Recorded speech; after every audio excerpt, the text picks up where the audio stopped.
그러나 진정으로 복된 삶을 살려면 성령님을 따라 사는 삶이 되어야 하는 것입니다.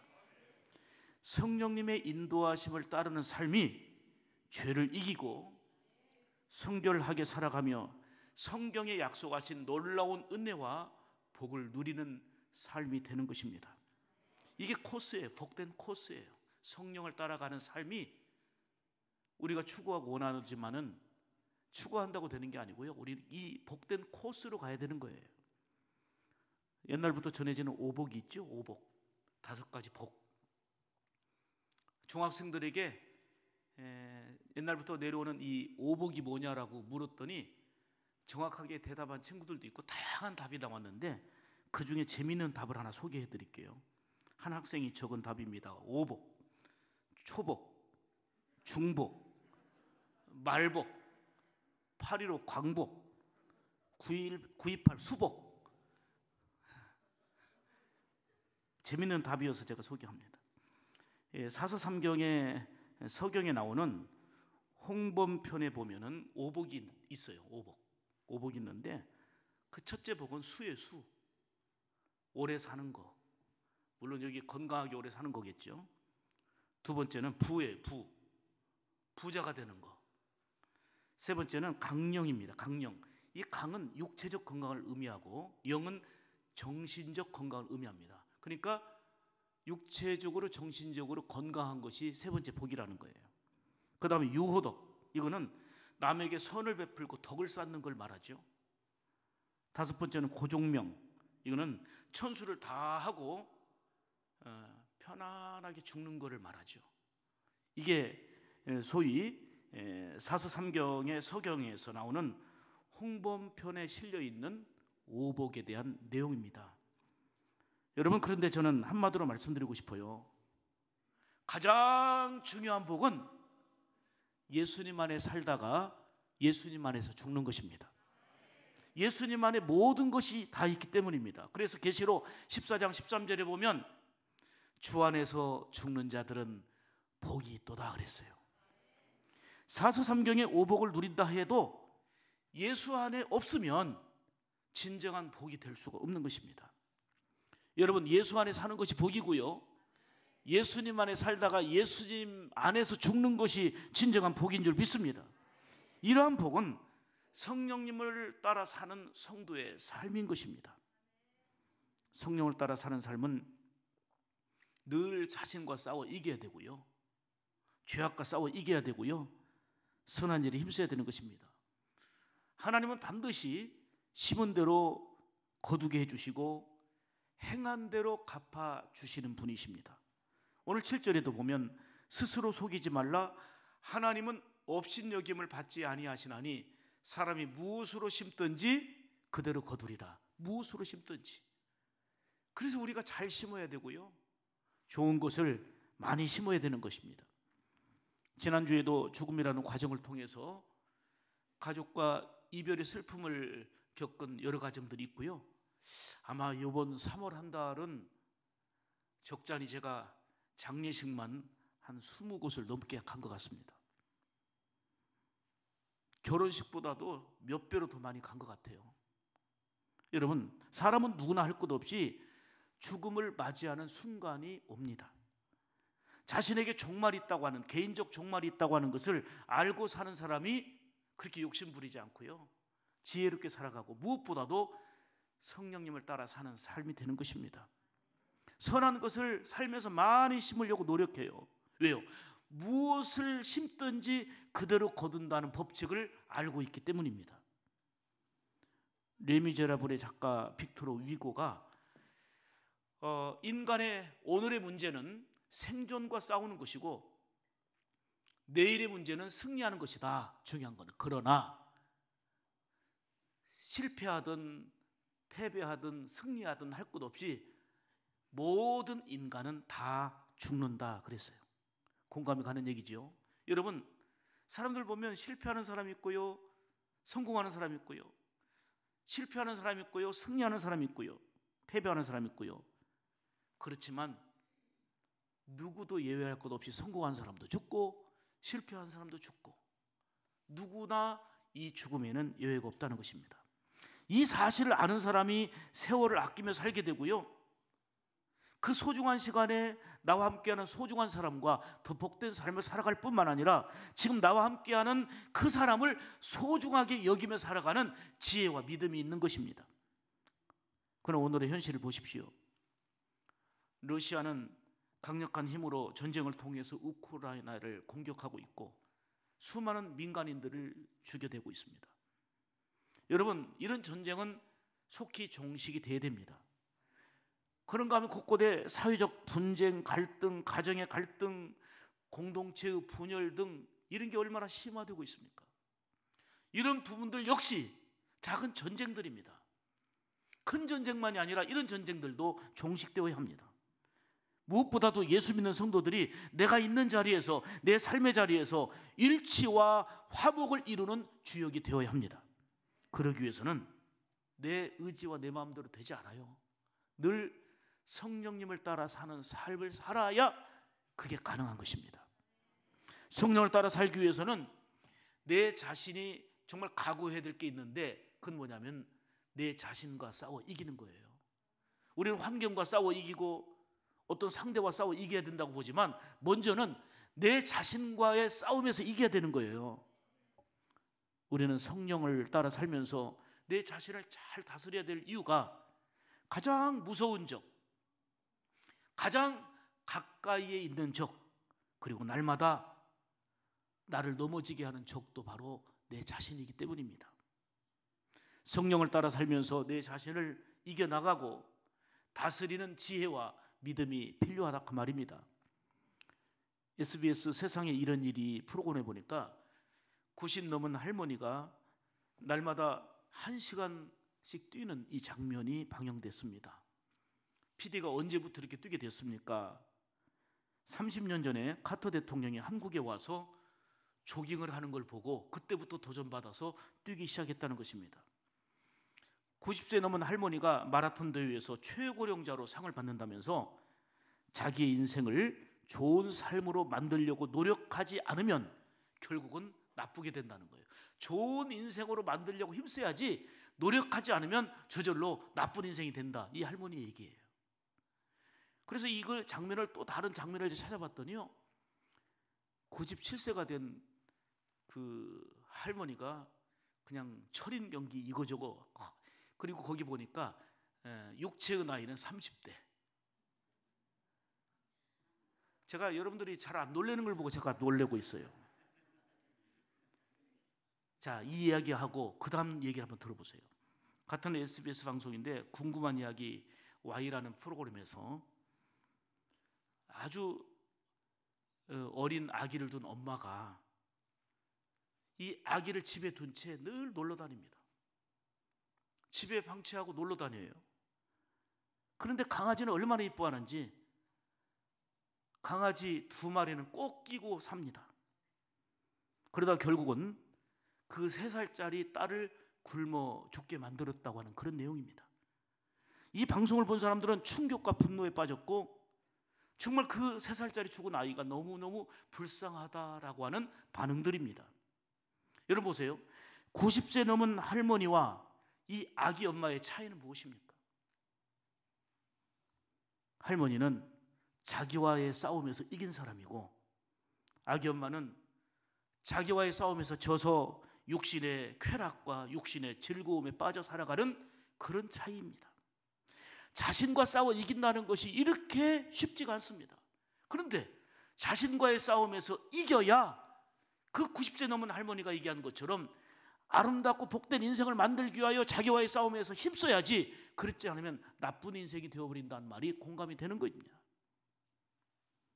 사도 바울처럼 늘 십자가에 내 자신의 육성을 못 받겠다라고 하는 그런 각오와 결단 속에서 육체와 싸우고 적극적으로 성령님을 따라 사는 삶이 오늘 예수 믿는 저와 여러분의 삶이 되어야 될 줄 믿습니다. 하나님께서는 저와 여러분들에게 성령을 따라 사는 삶이 되라 말씀하시면서 오늘도 본문을 통해서 3가지로 생명의 말씀을 주십니다. 첫째로 육체를 위하여 심지 말라 말씀하십니다. 왜요? 그 결과는 썩어지는 것을 거두기 때문입니다. 육체를 위해서 수고하고 노력하고 많이 심었고 많은 업적을 남겨도 그 결과는 썩어진 것을 거둔다는 것입니다. 8절 보실까요? 자기 육체를 위하여 심는 자는 육체로부터 뭘 거두고요? 썩어진 것을 거둔다는 거예요. 여기서 육체를 위하여라는 말은 인생의 목적, 신앙생활의 목적이 다 육체를 위한 것이라는 의미입니다. 그러므로 내 육체가 복을 받고 내 현실 속에서 육체가 잘 살고 우리 가정, 우리 육체가 출세하고 이것이 우리의 삶의 목표가 되고 기도의 제목이 되고 신앙의 목표가 된다면 열심히 수고하고 애쓰며 심어도 거두는 것은 썩어질 것을 거둔다는 거예요. 참으로 험악한 일이죠. 참으로 속상한 일이죠.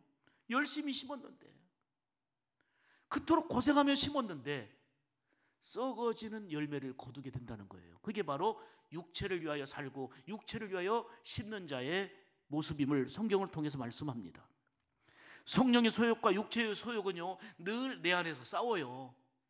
싸워서 내가 이겨서 성령님을 따라 살면 성령의 열매가 우리의 삶 가운데 있고요, 육체의 소욕이 이기면 삶 가운데 육체의 열매가 나타나게 되는데, 이 육체의 열매가 얼마나 심각한지를 한번 보세요. 갈라디아서 5장 19절에서 21절을 봅니다. 육체의 일은 분명하니, 곧 육체의 일이 뭐예요? 음행, 더러운 것, 호색, 우상숭배, 주술, 원수 맺는 거, 분쟁, 시기, 분내는 거, 당짓는 거, 이런 게 육체의 일이에요. 또 분열함과 이단과 투기와 술 취함과 방탕함과 이와 같은 것들이 육체의 일이라고 그랬어요. 이런 육체의 일은 어떤 결과가 우리에게 주어지느냐? 전에 너희에게 경계한 것 같이 경계하노니, 이런 육체의 일을 경계하라는 거예요. 이런 일을 하는 자들은 수고하고 애쓰지만, 복을 받으려고 노력도 하고 애쓰지만, 이런 일을 하는, 육체의 일을 하는 자들은 하나님의 나라를 유업으로 받을 수 없다는 거예요. 결국은 열심히 수고했지만 썩어지는 것을 거둔다는 것입니다. 심각한 것은 내 마음대로 내 생각대로 살면서 육체의 열매를 맺으면 하나님 나라를 유업으로 받지 못한다는 거, 이처럼 험악한 일은 없습니다. 제가 장례식 가면서 느끼는 거지만은 예배를 드려달라고 그래요. 예배를 드릴 때 벌써 영적 분위기를 느껴요.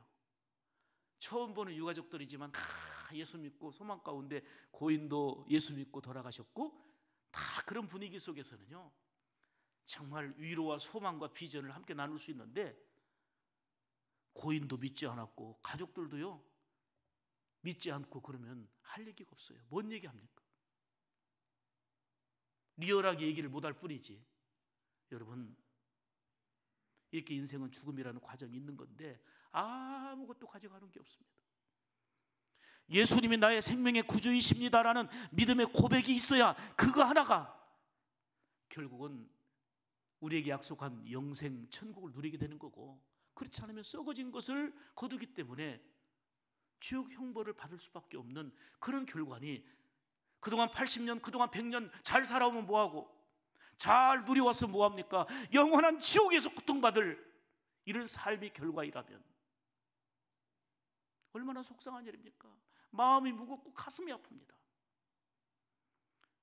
지금 잘 먹고 있는데, 잘 누리고 있는데 그 결과가 썩어지는 것을 거둔다면, 복음을 아는 사람은, 주님의 사랑을 아는 사람은 얼마나 그들이 불쌍하고 안타깝습니까? 그래서 전도하는 것이지, 그래서 생명의 구주 예수님을 증거하는 거지, 교회 부흥시키고 교회 빈자리를 채우기 위해서 전도합니까? 전도는 사랑인 거예요. 전도는 복음을 아는 자의 행동인 거예요. 전도는 예수님을 구원의 주님으로 모시고 사는 자, 성령님을 따라 사는 자의 진정한 행동인 거예요. 하나님은 심은 대로 거두게 하시고 행한 대로 갚아주시기 때문에 여러분, 심는 것이 대단히 중요합니다. 여러분, 사는 동안 믿음으로 심으십시오. 믿음으로 많이 복된 일을 심으십시오. 여러분, 심은 만큼 하나님은 말씀합니다. 때가 이르면 거두리라. 그 열매를 얻으려면 물론 기다리는 인내가 필요하겠지만 반드시 거두리라 말씀하십니다. 저와 여러분은 예수 그리스도로 인하여서 하나님의 자녀가 되었습니다. 맞지요? 그렇다면 우리의 소속감과 정체감이 분명해야 되는데 우리는 영적인 존재고 하늘에 속한 존재라는 사실입니다.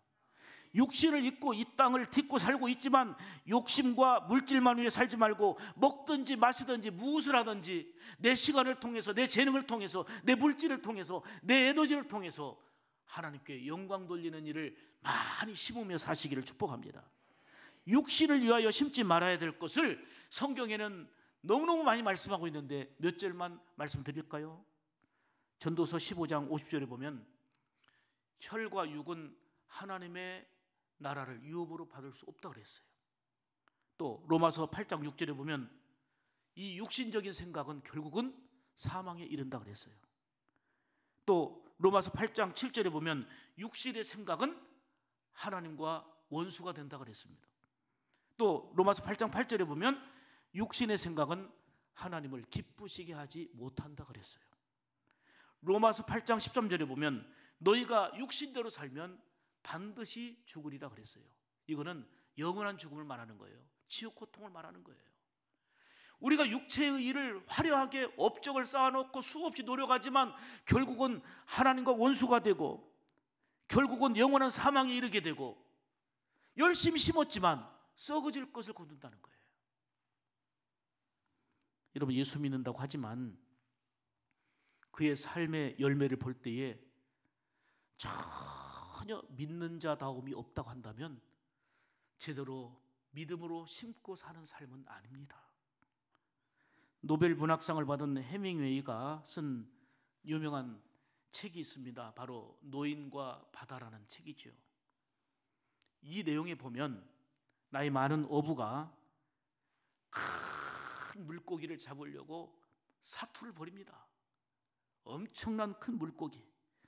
그 노인은 온갖 고생하면서 소원대로 엄청난 큰 물고기를 잡았습니다마는 그 큰 이 고기를 배에 싣지 못하고 결국은 배에 묶어서 잡은 고기를 끌고 갑니다. 끌고 와요. 배에 끌고 와요. 배에다 실을 수가 없으니까. 그런데 끌고 오는 도중에 상어떼의 습격을 받고 이제 도착할 때쯤 되니까 그 엄청난 큰 물고기를 잡아서 소원은 이루었지만 다 그 엄청 큰 물고기 살은 다 상어떼가 뜯어먹고 육지에 도착했을 때는 앙상한 뼈만 남았어요. 앙상한 뼈만 남았어요. 해밍웨이는 노인과 바다라는 책을 통해서 인생론을 이렇게 다루고 있습니다. 인간이 한평생을 사는 모습이 이와 같다는 거예요. 열심히 수고하고 큰 성공을 꿈꾸고 있지만 결과는 여기서 뜯기고 저기서 뜯겨가지고 앙상한 뼈만 남는 것과 같이 육체를 위하여 심어서 썩어질 것을 거두는 그런 인생이 돼서는 안 된다는 것을 우리에게 교훈하고 있는 내용입니다.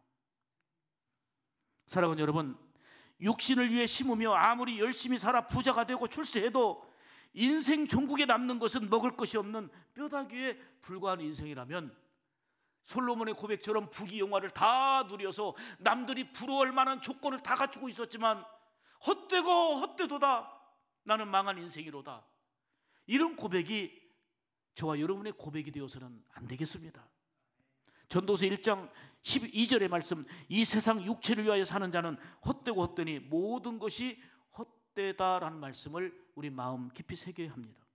이것이 결코 저와 여러분의 인생의 마지막 고백이 되지 않으려면 육체만을 위해 살고 육신적인 일만 위해서 열심히 심는 자가 되어서는 안 된다는 것입니다. 하나님은 심는 대로 거두게 하시는 분이십니다. 그러므로 육체를 위한 것만 심어서 썩어질 것을 거두는 자가 되지 말고 적극적으로 성령을 따라 사는 삶이 저와 여러분이기를 주의 이름으로 축복합니다. 두 번째로 적극적으로 성령을 위하여 심으라 말씀하십니다. 왜요? 그 결과는 영생을 거두기 때문입니다. 8절 하반절입니다. 성령을 위하여 심는 자는 성령으로부터 뭘 거두리라? 영생을 거두리라. 아멘. 성령을 위하여 심으라는 것은 내 안에 계신 성령님의 감동을 따라서 그 말씀에 순종하며 살아가는 그런 삶을 의미합니다. 여러분, 우리가 말씀을 읽고요, 말씀을 암송하고 그 말씀을 묵상하고 그 말씀을 순종하며 사는 거, 그게 성령의 인도 따라 살아가는 성도의 삶입니다. 계시록 1장 3절에 말씀하죠. 이 예언의 말씀을 읽는 자가 복이 있고 듣는 자가 복이 있고 기록된 것을 지켜 행하는 자들이 복이 있도다. 아멘입니까? 시편 1장 1편에도 보면 1편 1절에도 보면 복 있는 사람은 그랬잖아요. 여호와의 말씀을 즐거워하고 그 말씀을 주야로 묵상하는 자로다. 어떤 복이 있느냐? 그는 시냇가에 심겨진 나무가 과실을 계속 맺는 것처럼 열매가 있고 그 잎사귀가 마르지 않은처럼 그 하는 모든 일이 형통하리로다. 어떤 자에게? 주의 말씀을 즐거워하고 주의 말씀을 따르며 성령을 위하여 심는 자의 결과가 이렇게 복이 있다는 것입니다. 여러분, 형통한 삶이 되기를 축복합니다. 그러기 위해서는 성령의 감동을 따라서 하나님의 말씀을 가까이 하고 말씀의 인도 따라 살아가는 삶이 되어야 되는 것입니다. 말씀은 능력입니다. 우리가 죄악된 삶을 살면 말씀은 우리를 치료하는 능력이 되고 수술하는 칼이 되는 것이고, 그래서 변화가 일어나는 것이고 고쳐지게 되는 것이고 새로워지는 능력이 하나님의 말씀인 것입니다. 말씀의 빛을 따라서 복된 삶을 살아가는, 성령을 따라 순종하며 사는 그런 삶이 복되고 성경에 약속된 형통한 은혜가 뒤따르게 될 줄 믿습니다. 데살로니가전서 5장 19절에 보면 성령을 소멸하지 말며 그랬어요. 에베소서 4장 30절에 보면은 성령님을 근심하게 하지 말라는 거예요. 적극적으로 말하면 기쁘시게 하라는 거죠. 갈라디아서 5장 16절에 보면은 성령을 따라 행하라, 성령님을 따르는 삶을 살아라. 아멘입니까? 사울왕을 보세요. 그는 인물도 좋고요, 많은 걸 갖춘 사람입니다. 이스라엘의 초대 왕이 됐습니다. 정말 혜택과 영광을 다 누린 사람입니다. 그런데 그가 하나님의 말씀에 불순종하고 거역하고 불순종의 길을 가다 보니 뭐가 문제가 됐습니까? 성령이 떠나버렸어요. 그의 삶 가운데 성령님이 떠나셨어요. 자, 성령님이 떠나시니까 불행해졌는데 성령님이 떠나셨다는 사건으로 끝나는 게 아니에요. 사무엘상 16장 14절 보실까요? 여호와의 영이 떠나고 여호와께서 부리시는 악령이 그를 번뇌하게 한지라. 성령이 떠나니까 악령이 임하는 거예요. 성령이 떠났다는 얘기는 악령의 지배를 받고 있다는 거예요. 우리 인간은 영적인 존재란 말이에요. 그게 문제예요. 이를 너무나도 잘 아는 다윗은 이리 기도합니다. 하나님, 내게서 성신을 거두지 마옵소서. 내 안에서 성령님이 어떤 일이 해도 떠나지 않기를 원합니다. 시편 51편 11절 보면 하나님이여, 나를 주 앞에서 쫓아내지 마시고 주의 성령을 내게서 거두지 마옵소서. 이게 다윗의 기도였어요. 그는 건강도 필요하고 부자가 되는 것도 필요하고 그 건강한 왕권도 필요했지만 더욱더 중요한 것은, 하나님 앞에 두려워하는 것은 내가 죄악 가운데 불순종 가운데 살아가면서 성령이 나에게서 떠나버리는 것이 가장 두려움이었어요. 그래서 성령님, 나에게 성신을 거두지 마옵소서. 늘 성령님을 따라 사는 삶이 되겠습니다. 나는 늘 성령님과 함께 하겠습니다. 이게 다윗의 간절한 마음이고 기도인 것이죠. 우리가 성령으로 충만하지 않으면 충만하지 않은 것으로 끝나는 게 아니고 육신의 생각과 욕심에 사로잡혀 살아가서 아무리 하나님의 말씀을 외쳐도 들려지지도 않고, 소리로는 들려지겠지만 들려지지도 않고 움직이지도 않고 순종하지도 않고 변화가 없어요. 왜요? 성령을 따라 사는 삶이 아니고, 성령을 따라 살지 않으면 악한 영이 기뻐하고 좋아하는 삶을 즐기며 거기에 집중하며 살기 때문에 그런 거예요. 우리는요, 중간지대가 없어요. 중간지대가 없어요. 그런데 성령을 따라 사는 삶은 우리가 제어하고 힘써야 되는 거지만, 육신을 따라 사는 삶은요, 저절로 돼요. 매주마다가 이 화단을 가꾸고 있는 우리 박 집사님, 오늘도 보니까는요, 아이 봄철 됐다고 매주 가꾸는데도 이 풀들이 엄청나게 뽑혀 있는 걸 봤어요. 와, 봄 됐다고 또 풀들이 이렇게, 잡초들이. 이거 한 달만 놔둬보세요. 아니 1년만 놔둬보세요. 그렇게 가꾸고 돌보는 수목은 다 죽고 오히려 잡초들이 무성한 잡초밭이 됩니다. 우리의 영적인 삶도 마찬가지예요. 성령의 인도 따라 살기 위해서는 자기와의 싸워야 되고 죄악과 싸워야 되고, 그리고 힘써 살아가는 가운데 성령 안에서 열매,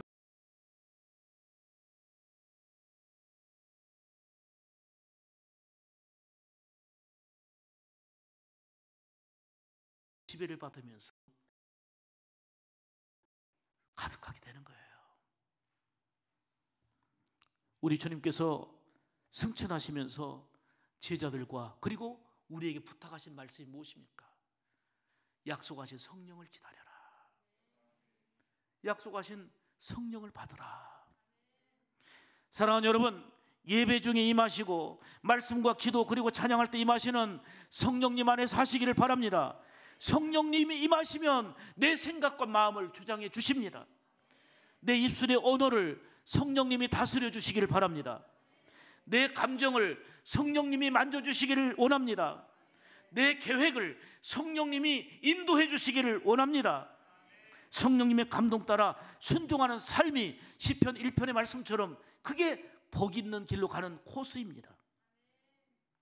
성령을 위하여 심으면 은혜와 사랑으로 넘치고 약속된 대로 평안과 기쁨으로 가득하게 되는 것입니다.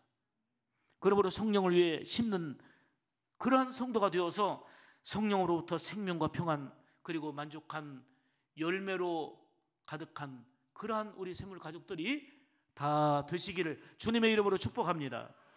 세 번째로, 성령을 따라 살면서 늘 선을 행하라는 것입니다. 그런데 여기 중요한 게 있어요.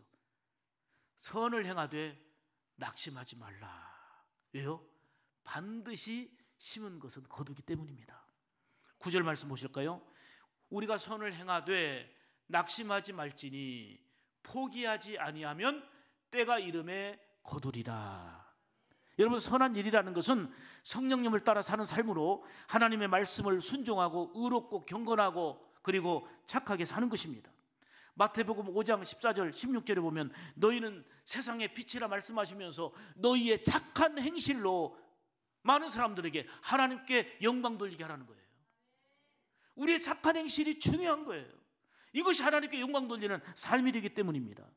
에베소서 5장 9절에도 착하고 의롭고 진실함으로 빛의 열매를 맺으라는 것입니다.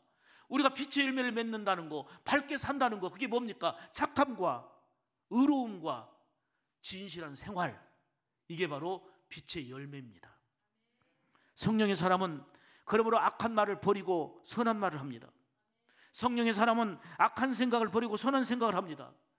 여러분, 마귀는요 늘 우리 곁에 다가와서 가까이 와서 생각 속에 악한 것을 심어놓습니다. 더럽고 추한 것들을 심어놓습니다. 미움을 심어놓고 분열하게 만들고 다툼하게 만들고 성령의 하나 되게 하심을 힘써라 말씀하시는 그 생각을 흐릿하게 만들어버립니다. 그러기에 우리는 성령님을 따르며 선한 일에 힘써야 되는 것입니다. 선한 일을 자주 하고 선한 일을 많이 하는 사람이 꼭 유념할 것이 있는데 그것은 바로 낙심하지 말라는 것입니다. 여러분, 그토록 수고하고 그토록 충성하고 그토록 헌신하는데 보니까 내가 볼 때 삶은 더 가난한 것 같고 더 아픈 것 같고 아이고 별 나은 것이 없어 보여요. 나같이 대충 교회 다녀도 이렇게 잘 되는데 저렇게 헌금 생활 잘하지, 저렇게 기도 생활 잘하지, 봉사와 충성이라면 손 걷어붙이고 애를 쓰는데 아이고 나보다 나은 것이 없어 보여요. 사랑하는 여러분, 하나님의 약속은 신실합니다. 때가 이르면 거두게 됩니다. 반드시 거둡니다. 그러므로 수고하고 충성하고 복된 것을 심어도 열매가 눈앞에 당장 보이지 않는 것 같아도 낙심하지 말라는 것입니다. 내 생각과 내 기대와 다르다고 낭망하지 말라는 것입니다. 오늘 성경은 분명하게 말합니다. 따라서 합시다. 포기하지 않으면, 기다리면 반드시 심는 대로 거두는 것을 보리라. 아멘입니까? 성령으로 살면서 선한 일을 포기하지 말고 꾸준히 행하시고, 저는 더 크게 말하고 싶은 것은 대대로 행하시기 바랍니다. 여러분 자녀, 여러분 손주 대대로 성령님을 따라 살면서 선한 일을 많이 하시기를 축복합니다. 어떤 어려움에도 결코 낙심하지 말고 끝까지 충성하시기 바랍니다. 우리 주님을 감동시키는 헌신과 봉사의 삶을 꾸준히 지속적으로 하시기를 바랍니다. 이것이 성령을 따라 사는 삶이고, 반드시 때가 이르면 거두는 약속된 은혜가 주어질 것입니다. 그러나 성령을 따라 산다고 하지만, 열심히 선을 심는다고 하지만 인내하지 못하면 참 낙심할 일들이 참 많이 보이고 느껴지잖아요. 이런 얘기가 있습니다. 사탄이 물건을 세일했어요. 물건 상품을 진열해 놓고 세일을 하고 있었습니다. 걱정이라는 상품, 두려움이라는 상품, 욕망이라는 상품, 슬픔이라는 상품, 교만이라는 사탄이 주는 상품들 엄청나게 세일합니다. 세일을 해요. 세일할 테니까 얼른 사가라는 거예요. 사탄이 상품을 진열해 놓고 늘 세일 상품을 팔아요. 그런데 상품 진열 때 한쪽에는 이 상품은 세일하지 않습니다. 세일하지 않는 상품이 하나가 있어요. 그것이 바로 낙심이라는 상품입니다. 다른 상품들을 세일해서 막 하는데 낙심이라는 상품은 세일하지 않아도요 불티나게 팔리거든요. 세일 안 하는데도 엄청나게 팔리거든요. 사단이 말합니다. 낙심이란 물건은 내가 가지고 있는 것 중에 가장 쓸모 있는 물건이고, 이 물건이 없이는 나는 일을 할 수가 없다. 이 낙심이란 물건이 사람들의 마음속에 들어가야 내가 일하게 된다. 여러분, 사단이 주는 감정, 사단이 하는 주요 목표는 낙심하게 하는 거예요. 성경은 말합니다. 성령을 따라 살면서 낙심하지 말라 그러지만, 사단이 하는 일은 낙심하게 하는 것입니다. 낭망하게 하는 것입니다.